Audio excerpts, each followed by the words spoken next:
యాక్చువల్‌గా అతను ఒక అమ్మాయితో కమిట్ అయ్యి ఫిజికల్‌గా ఒక 5 ఇయర్స్ లివ్ ఇన్‌లో నడిచాడు. ఆ అమ్మాయితో ఉండగానే మళ్ళీ ఇంకొక అమ్మాయిని బెడ్‌రూమ్‌లో అమ్మాయి చూసి వెళ్ళిపోయింది. సో, ఇలాంటి సమయం వస్తే కనుక నిజంగా ఈ అమ్మాయి కరెక్ట్ అమ్మాయి అయ్యుంటే, అలా అబ్బాయి చీట్ చేసి ఆ అమ్మాయిని 5 ఇయర్స్ వాడుకున్నందుకు ఇప్పుడున్న కేసెస్ ప్రకారం మాక్సిమం చీటింగ్ కేసెస్ ఫైల్ చేస్తున్నారు. రేప్ కేసులు కూడా ఏస్తున్నారు. ఎందుకంటే పెళ్లెందుకు చేసుకుంటారు? పెళ్లి చేసుకుంటాం అనే కదా కమిట్ అవ్వడం, ఫిజికల్‌గా వెళ్ళడం. వీళ్ళు లవ్వు అని ఒక 30 ఇయర్స్, 20 ఇయర్స్ బ్యాక్ ఉన్న లవ్ దగ్గర ఆగట్ల. చూపుల దగ్గర ఆగట్ల. ముందు ఫిజికల్‌గా కమిట్ అయిపోయిన తర్వాతే దానికి లవ్ అని ఓ పేరు పెట్టుకుంటున్నారు. సో, ఈ పొజిషన్‌లో వీళ్ళది లవ్వే కాదు. కాంక్ష. శారీరక సుఖాల కోసం చేసే మిస్టేక్స్‌ని లవ్వు అని ఒక పేరు పెట్టుకొని దాంట్లో లీగాలిటీలో కోర్టుల చుట్టూ తిరగడానికి చక్కగా సూపర్ పర్సన్స్ కింద లెక్క వీళ్ళు. సో, ఈ ప్రాసెస్‌లో ఈవిడ తలుచుకుంటే అతన్ని అబౌవ్ 10 ఇయర్స్ పనిష్మెంట్ పడే పెద్ద కేసులో ఇరికించేది. ఈవిడ కరెక్ట్ కాదుగా. అందుకని ఈవిడేం చేసింది దుకాణం సర్దుకొని ఎళ్ళిపోయింది. ఇంట్లో వాళ్ళు చక్కగా ఓ మంచి అబ్బాయిని చూసి పెళ్లి చేయగానే అంటే చేసిన తప్పు ఎక్కడికి పోదు కదా! ఇంపార్టెంట్ దొరికాడు. అదే అతను కరెక్ట్ అబ్బాయి అయ్యుంటే, ఇతనితో మళ్ళీ మిడిల్‌లో కలిసేది కాదేమో. చేసిన మిస్టేక్స్‌కి ఈ అమ్మాయికి ఏమైంది? మళ్ళీ మధ్యలో రాగానే ఈ ఓదార్పు యాత్రలు ఇప్పుడు బాబుని కని వాడికి 8 మంత్స్. భర్త అనే క్యారెక్టర్ ఒకవేళ ఈ అమ్మాయికి ఇట్లా ఇంపార్టెంట్ పర్సన్ వస్తే ఈ మధ్య సాఫ్ట్‌వేర్‌లో గాని, ఇంకొకటి గాని ఎక్కడైనా ఫుడ్ వల్ల గాని మాక్సిమం మరి సార్‌కి తెలుస్తది. ఇంపార్టెన్స్ అంటే ఫిజికల్‌గా చాలా తక్కువ ఉంటున్నారు. అది లేడీస్‌లోనూ ఎక్కువ కేసెస్ నడుస్తున్నాయి. జెంట్స్‌లోనూ కూడా. ఇన్‌ఫర్టిలిటీ పెరుగుతుంది. దానివల్ల ఏం చేస్తున్నారంటే వీళ్ళు బయటికి చెప్పరు. సొసైటీ కోసం ముందు ఒక పెళ్లి చేసేసుకోవాలి. వీళ్ళ ఆయన చేసిన పెద్ద మిస్టేక్ అది. నిజంగా ఈ అమ్మాయికి ఈ లవ్ స్టోరీ అంటూ లేకపోతే ఈ పిల్ల జీవితం నాశనమైనట్టు లెక్క. అతను ఒక సొసైటీ కోసం ఈ అమ్మాయిని పెళ్లి చేసుకున్నాడు. నాకు ఓ భార్య ఉంది. ఈరోజు విడిపోవడం, డైవర్స్ అనేది ఎంత కామన్‌గా అయిపోయిందంటే ఏ రీజన్ అన్నా చెప్పుకోనివ్వండి. ముందు విడిపోతారు. 10 పెళ్లిళ్ళు అవుతుంటే 9 పెళ్లిళ్ళు కోర్టు దగ్గర ఎండ్ అవుతున్నాయి. ఈ సిట్యుయేషన్ వచ్చినప్పుడు ఈ అమ్మాయిని రోడ్డు మీద పడేసేవాళ్ళు. లేదా ఏదో కాంపెన్సేషన్ ఇచ్చి మ్యూచువల్ డైవర్స్‌కి వెళ్ళేవాళ్ళు. ఎందుకంటే పనికిరాని వ్యక్తితో ఎక్కువ కాలం కంటిన్యూ అయ్యేది కాదు.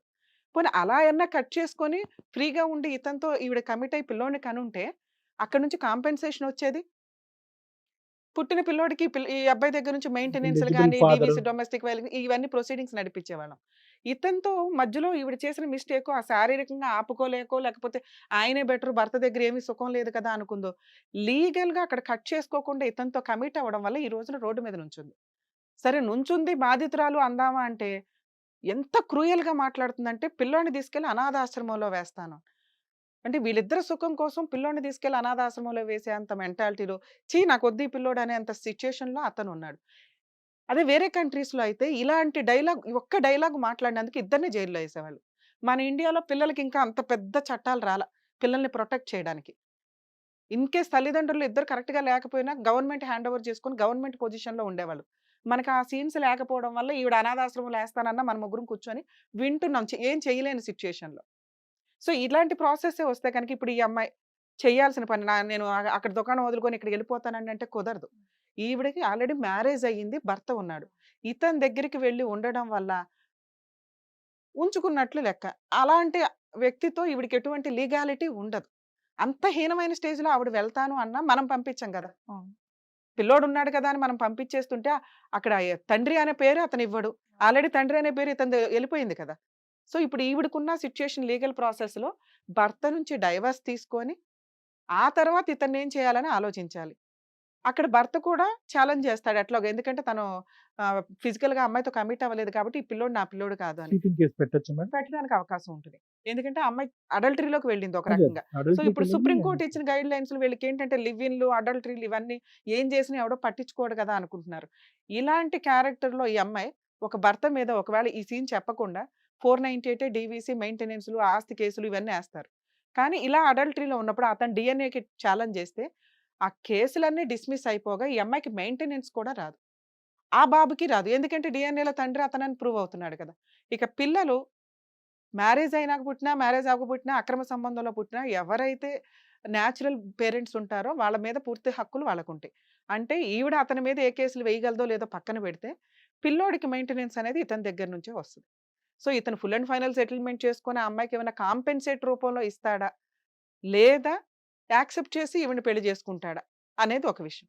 ఒకవేళ ఈ అబ్బాయి ఈ కేసుల చుట్టూ తిరగలేక ఈ అమ్మాయిని తీసుకెళ్తాను పిల్లోడితో పాటు అంటే, ఎంగేజ్‌మెంట్ అయిన వాళ్ళు ఊరుకోరు. వాళ్ళు చీటింగ్ కేస్ పెడతారు. సో, వాళ్ళు చీటింగ్ కేస్ పెట్టకుండా మరి వాళ్ళతో సెటిల్ జేసుకోవాలి. ఎంత సెటిల్‌మెంట్‌లు చేసేంత ఇది అతని దగ్గర ఫైనాన్షియల్‌గా లేదు. వీళ్ళకి జరిగే మెయిన్ లీగల్ ప్రాసెస్‌లో ఈవిడ భర్త దగ్గర నుంచి కోర్టులో కేసులు ఫైల్ చేసుకొని తిరగాల్సిందే. ఈవిడికి ఈ పనిష్మెంట్ పడాల్సిందే. ఎందుకంటే ఇది ఈ స్టేజ్‌లో సెటిల్ చేస్తే ఎక్కడో ఒక స్టేజ్ ఇప్పటిదాకా మనకి టీవీ షోస్‌లో నడిచేవి. ఇప్పుడు ఇక్కడ నడుస్తుంది. ఓకే. న్యాయం జరిగేస్తది అని చెప్పి ఇలా వస్తే వీళ్ళని ఏ రకంగాను మనం కట్ చేయలేం. ఏ రకంగాను సెటిల్ చేయలేం. ఈవిడని పంపిస్తే భర్తతో డైవర్స్ అయిన తర్వాత ఈయనతో పంపించాలి. ఈయన ఎంత బాగా చూసుకుంటాడో తెలీదు. ఇక్కడే వద్దు చెయ్యి అంటున్నాడు. ఆలోపు అక్కడ పెళ్లి చేసుకొని అక్కడ ఇంకేం ప్రాసెస్ చేయాలి? నడవడానికి అవకాశం ఉంది. అంటే ఆ అమ్మాయిని వదలడానికి కూడా లేదు మేడం. ఆ అమ్మాయి కూడా వాళ్ళ దగ్గర మేము 10,00,000 కట్నం కూడా తీసుకున్నాం. అమ్మో మళ్ళీ బాబోయ్! రిటర్న్ బాబోయ్! ఇవ్వాలి. బాబోయ్! తీసుకుంటే అసలు ఇచ్చేసేయండి వింటుంటే అయ్యా. తీసుకుంటే నీ స్టోరీలు చాలా ఉన్నాయిలే గానీ, ఇప్పుడు ఇప్పుడు ఈ మేడం స్టోరీ చెప్పిన నువ్వని తెలిస్తే ఆ అమ్మాయి అట్లాగా 10,00,000కి 20,00,000 30,00,000 ఏదో వసూలు చేస్తారు. అది వేరే సంగతి. లేదా మీ ఇద్దరు చేసుకున్నా ఎందుకంటే ఈవిడ వద్దు అంటున్నాడు కాబట్టి బలవంతంగా మనం పంపించలేం. ఎందుకంటే క్రూయాలిటీ ఒకటుంది. ఆల్రెడీ మర్డర్ చంపేస్తానని చేసేద్దాం చెప్పేసి అన్నాడు మర్డర్ కదా. చేసేద్దాం అన్నంత క్రూయాలిటీ ఉన్నప్పుడు ఈ అమ్మాయిని మనం పంపించలేం. ఈవిడికి ప్రెజెంట్ మనం ఇవ్వగలిగేది సార్ దగ్గర నుంచి కొంత కౌన్సిలింగ్ ఇప్పించి పిల్లాడిని ఎలా చూసుకోవాలి, ఇంకొకసారి ఇలా ప్రేమ కోసం రెడ్ కార్పెట్ లేకుండా ఇండివిడువల్‌గా బతకడం ఎట్లాగా, ముందు తన కాళ్ళ మీద తను నిలబడి ఎవరు పడితే ఆడొస్తే ఓదార్పు యాత్రకి ఎళ్ళకుండా ఉంటే బెటర్. తర్వాత లీగల్‌గా హస్బెండ్ దగ్గర నుంచి ఏదైనా చూసి, పిల్లోడి తరపు నుంచి తన మీద మెయింటెనెన్స్ కేస్ వేస్తే అతను ఇంకో మ్యారేజ్ చేసుకున్నా కూడా పిల్లోడికి పూర్తి హక్కులు అతని మీద ఉంటాయండి. తను ఆ ఒక్క పని మాత్రమే చేయగలదు. ఈవిడ పిల్లోడిని కనేసింది కదా అని మనం అక్కడ పంపించినా అది లీగల్‌గా వాలిడ్ కాదు. ఇక అతనికి ఈవిడ చేత కేసులు నడిపించటమే బెటర్. ఎందుకంటే అతను కోర్టుల చుట్టూ తిరగాలి. ఒక అమ్మాయి కేసులు ఫైల్ చేస్తే జీవితాలు ఎంత నాశనం అవుతాయో అతనికి తెలుస్తది. యాక్చువల్‌గా ఈ రోజున సురేష్ మీలాంటి వాళ్ళకి చెప్తున్నాను. నీలాంటి వాళ్ళు కాదు. రియల్‌గా లవ్ చేసి అబ్బాయిలు సఫర్ అవుతున్న కేసెస్ బోలెడున్నాయి. ఇలాంటి అమ్మాయిలు ఏం చేస్తున్నారంటే ఫాల్స్ కేసులు ఫైల్ చేస్తున్నారు కాంపెన్సేషన్‌ల కోసం. 376 376(2) ఐపీసీ సెక్షన్ వేస్తే అంటే మ్యారేజ్ చేసుకుంటామని లవ్ చేసి కమిట్ అయిపోయి వదిలేయడం. ఇలా వదిలేస్తే ఆ కేసు నుంచి బయటపడడానికి ఆస్తులు అమ్ముకోవాలి తెలుసా? అవసరమా? రియల్‌గా లవ్ చేస్తే పూర్తిగా నమ్మండి. పెళ్లి చేసుకోవడానికే చూడండి. అలాగే మీరు కూడా అమ్మా ఎందుకు ఊరికే ఫాల్స్ కేసులేసి యూజ్ లేదు కదా! అబ్బాయి ఏంటో నీకు తెలీదా? అలాంటి తెలిసిన అబ్బాయితోటి నువ్వు ఈ రకంగా పిల్లల్ని కనేసి భర్త ఉండగా ఇంకొకరితో మళ్ళీ ఆడు రాగానే డోర్ ఓపెన్ చేసి తెలుసు కాబట్టే మళ్ళీ తనే కావాలంటారు. కావాలంటే ఇక్కడ కుదరదు. ఇదేం బిస్కెట్ కాదు. మీరిద్దరు కలిసిపోయారు కదా అని మేము పంపించడం. ఇంతసేపు చెప్పిందేంటి లీగల్‌గా ఇంత సఫర్ ఉంది. మీరిద్దరూ అలా సఫర్ అవ్వాల్సింది. వీళ్ళిద్దరికి అదే పెద్ద వాస్తవాలకి పనిష్మెంట్. అమ్మా, మీ ఇద్దరు కూడా ఫస్ట్ ఆఫ్ ఆల్ ఏంటంటే ఈ కలవాలి అతనే నా మనసులో ఉన్నాడు ఇవన్నీ కాదు. ఫస్ట్ ఆఫ్ ఆల్ ఏదన్నా ఉంటే కనుక నీ బిడ్డ గురించి ఈ రోజు 0.5% కన్సర్న్ కూడా నీకు లేదు.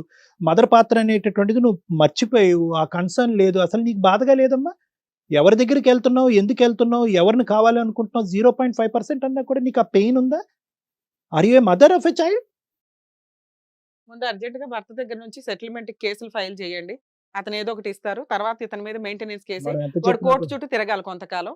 అలాగే మీరు కాస్త కౌన్సెలింగ్ కూడా వెళ్ళండి. సో ఇక్కడ డాక్టర్ గారు అండ్ అలాగే మన అడ్వకేట్ గారు చెప్పినట్టుగా కనుక చేస్తే కొంచెం ఏదన్నా నీకు కంపెన్సేషన్ అనేది వస్తుంది అన్నట్టుగా మేడం చెప్పారు. అలా వింటే గనక నీ జీవితం బాగుంటుంది. ఇలాంటోడు కావాలి అని గనక మీరు అటు వెళ్ళినట్టయితే ఇంకా నిజంగా జీవితం సర్వనాశనమే. ఆ చేసుకోబోయే అమ్మాయినన్నా ఈ అబ్బాయి బాగా చూసుకోవాలని చెప్పేసి కోరుకుంటున్నాం.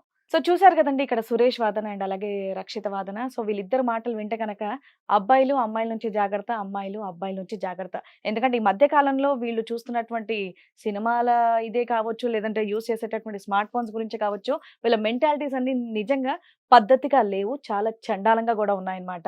సో సురేష్ చేసినటువంటి పనికి డెఫినెట్ గా అయితే ఆవిడ కేసులు వేయాలని చెప్పేసి చక్కగా మన అడ్వకేట్ గారు చెప్పారు. అండ్ అలాగే కొంచెం కౌన్సిలింగ్ కావాలని చెప్పేసి కూడా డాక్టర్ కొంచెం గారు కాదు చెప్పారు. మేడం, చాలా చాలా కౌన్సిలింగ్. కౌన్సిలింగ్ కావాలని చెప్పేసి డాక్టర్ గారు చెప్పారు. అండ్ అలాగే ఈ అమ్మాయి పరిస్థితికి వస్తే ఈ అమ్మాయి ఈ అబ్బాయిని పెళ్లి చేసుకోవడం అయితే కరెక్ట్ కాదని చెప్పేసి కరెక్ట్ గా చెప్పేశారు ఇక్కడ మన వాళ్ళు. అండ్ అలాగే తను తీసుకోవాల్సినటువంటి జాగ్రత్త ఏంటి, అండ్ అలాగే తనకు కూడా కొంచెం కౌన్సిలింగ్ ఇచ్చి సో ఇక్కడ మన తరపు నుంచి కూడా వాళ్ళకి కొంచెం లీగల్ సపోర్ట్ కూడా ఇస్తామని చెప్పేసి మన వాళ్ళు అన్నారు. సో ఇక్కడ డెఫినెట్ గా ఈయన మీద అయితే కేసులు అయితే డెఫినెట్ గా ఫైల్ చేయిస్తామని చెప్పేసి అని అంటున్నారు. అండ్ అలాగే తిను కూడా జాగ్రత్త పడే విధంగా ఆ బిడ్డను చూసుకుంటూ ఎలా సర్వైవ్ అవ్వాలనేది కూడా ఇక్కడ మన వాళ్ళు కౌన్సిలింగ్ ఇచ్చి కొంచెం సపోర్ట్ చేస్తామని చెప్పేసి అన్నారు. బట్ ఇక్కడ మాత్రం ప్రాపర్ గా జడ్జ్మెంట్ ఇవ్వడానికి అయితే ఏది లేదు. ఎందుకంటే ఈ అమ్మాయిలు అక్కడ పెళ్లి చేసుకోవడం కుదరదు, పెళ్లి చేసుకున్న మనోడు చూసుకుంటాడన్న నమ్మకం కూడా లేదు. కాబట్టి జీవితం పాడు చేసుకోకుండా దాని తగ్గట్టుగా ముందుకు వెళ్ళి వాళ్ళిద్దరు జీవితాలు కూడా బాగుండాలని చెప్పేసి కోరుకుంటూ మరి నెక్స్ట్ ఇంకొకరితో కలుద్దాం.